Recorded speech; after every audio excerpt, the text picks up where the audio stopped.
Coucou mes gazelles, bienvenue pour cette capsule d'aujourd'hui. On regarde de suite les énergies dominantes pour quelques-uns d'entre nous. Bon.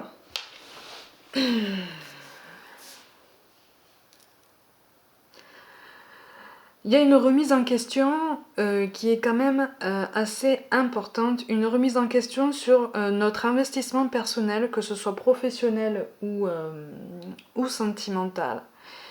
Il y a un besoin de prendre du recul parce que on a l'impression, c'est comme si on avait l'impression qu'on était resté dans cette espèce d'illusion superficielle. Comme si on n'était pas, comme si on n'avait pas fait l'effort en fait de plonger plus en détail sur nos projets de vie sentimentale, nos projets professionnels.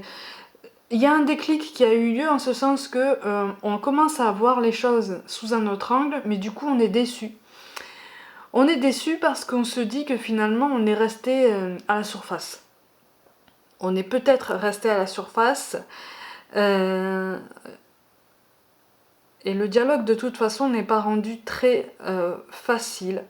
On n'arrive pas en fait pour l'instant à être en accord entre ce qu'on pense, ce qu'on dit et ce qu'on fait. Puisque là ça nécessite un dialogue. Et les conditions actuelles ne facilitent aucun dialogue. Ou en tout cas, ça le complique énormément. Pour certains plus défaitistes, j'ai l'impression qu'on a presque la sensation de se fossiliser sur place. Une espèce d'impatience qui est mal contenue, un trop plein d'énergie qui est mal géré. Oui. C'est comme si là on était en train de ricocher sur toutes les parois d'un endroit clos en fait. Parce qu'on peut pas, on peut plus tenir. On peut plus tenir. Pour d'autres, on essaye de prendre ça d'un point de vue plus positif, en ce sens qu'on essaye de voir un petit peu les choses simples de la vie, ce qu'on prend pour des détails, ou en tout cas ce que j'appelle des détails oubliés, des beautés oubliées.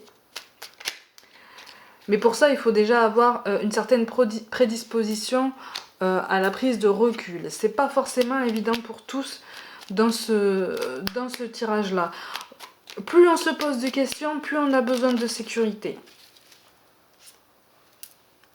Et pour l'instant, c'est pas le cas. C'est comme si, seul face à nous-mêmes, on avait du mal à nous gérer, quoi. On a du mal à se voir, en fait. Vous voyez, c'est comme quand on est, je suppose, habitué tout le temps à vivre à la ville et qu'on se retrouve pendant quelques jours dans une campagne très calme, où le seul bruit qu'on peut écouter la nuit, c'est le silence de la campagne. Pour beaucoup de gens, ça c'est angoissant. C'est angoissant parce que justement, ça nous remet face à nous-mêmes en fait. Et ça nous pousse à nous réaligner. Et du coup, on a peur, on a des doutes, on remet tout en question, on remet tout à distance. On est frustré, il y a beaucoup de frustration. C'est pour ça qu'on nous parle de potentiel créatif. Par nature, tu es infiniment créatif. La vie est un océan de créativité qui attend de s'écouler à travers toi. Tu es libre d'exprimer tous les désirs de ton cœur. Effectivement, le dialogue est peut-être difficile, voire même momentanément coupé, mais comme je le dis, il n'est pas impossible. Difficile, ça ne veut pas dire impossible. Hein? C'est comme lointain dans le temps, ça ne veut pas dire jamais. Dans certains cas, effectivement, ça s'avère impossible. Ça s'avère impossible même dans le temps. Mais au moins, on a essayé. Au moins, on a sauté le pas. Au moins, on n'a pas hésité au point de rester paralysé dans nos décisions. C'est ça que les cartes nous disent, en fait. De ne pas rester paralysé. C'est pas parce qu'on est dans une période particulièrement difficile au vu des conjectures qu'il faut se sentir bloqué. Au contraire, c'est une période où on peut encore plus avancer, mais avancer sur soi-même et surtout arrêter d'avoir des doutes sur nos propres capacités et sur celles dont on est capable, celles qu'on ne soupçonne pas surtout. Et c'est celles-là en premier lieu sur lesquelles il faut se recentrer. les capacités qui sont en nous depuis le début et qu'on ne soupçonne pas. Ça demande beaucoup de force, beaucoup de détermination, beaucoup de volonté aussi. Et je dirais même, ça demande beaucoup d'humilité. Mais c'est possible, c'est pour ça qu'on nous parle de courage. Tu en es capable, alors agis. Nous les anges, nous te soutenons. Et il va falloir éviter de rester dans cette situation, dans cette sensation de blocage.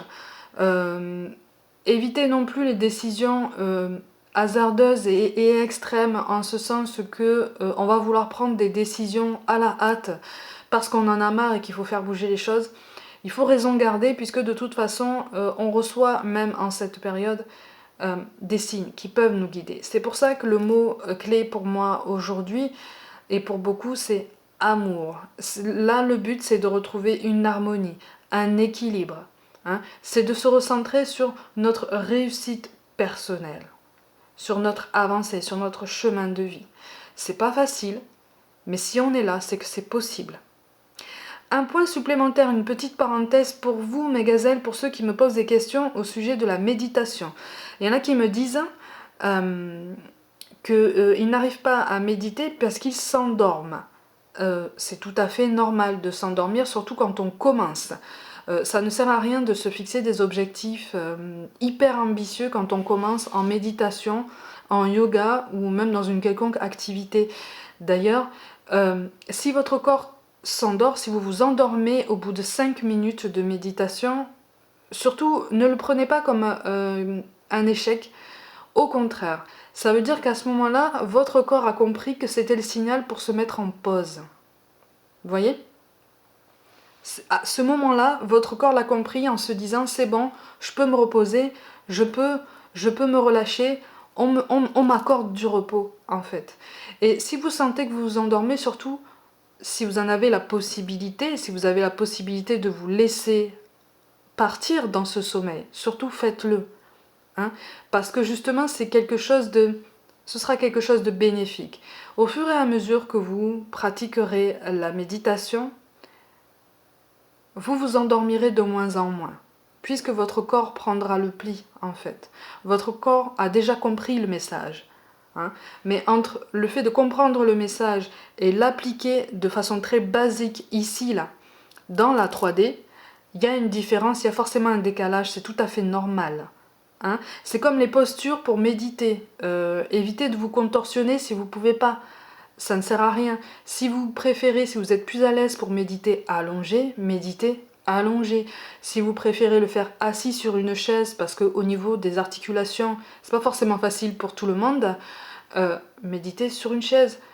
Si vous voulez vous contorsionner, que vous y arrivez et que vous parvenez à tenir 20 minutes, une demi-heure dans cette position en méditation sans avoir les jambes engourdies ou quoi, tant mieux, grand bien vous fasse, continuez comme ça, mais il n'y a pas de règle stricte pour méditer. Le tout, c'est le pouvoir de l'intention, c'est le pouvoir de la concentration. Aussi, n'hésitez pas à persévérer, parce que les exercices de visualisation, c'est très fatigant. C'est pas forcément évident, même quand on pratique la méditation depuis un moment. Parfois on a des jours où on est plus fatigué parce qu'on a moins bien dormi, parce que voilà, pour d'autres raisons encore, comme tout le monde, et on a du mal à se concentrer. La visualisation, c'est pas facile. Hein. Surtout ne vous découragez pas si vous vous dites que vous n'arrivez pas à visualiser ce qu'on vous dit. Vous pouvez tout simplement commencer par 1 minute ou 2 minutes de concentration seulement sur votre respiration. Juste la respiration. Comme ça, c'est une concentration sur vous-même. Vous voyez ? Il n'y a pas d'image, il n'y a pas de lac, de montagne, de papillons, de tout ce qu'on veut. Voilà, ça, on y viendra après. On y viendra après quand il sera temps. Vous le sentirez de toute façon quand vous serez capable. Vous pouvez tenter de temps en temps, si vous voyez que ça ne fonctionne pas, recentrez-vous sur votre respiration. Et au bout d'un moment, ça viendra. Hein. Surtout, ne perdez pas espoir, ne vous découragez pas si votre intention réelle et profonde, c'est de vous élever, de vous grandir et surtout de vous sentir mieux dans votre peau et dans vos projets et donc dans votre vie. Ne lâchez rien, les gazelles, ne lâchez rien, absolument rien, ne lâchez pas vos objectifs. Ne lâchez pas votre vie. Vous avez de belles choses à accomplir. On a tous de belles choses à accomplir. C'est pas toujours facile, mais on est là. On est là. On est là et on reste là. Mes gazelles, prenez soin de vous. Croyez en vous. Et je vous dis à demain.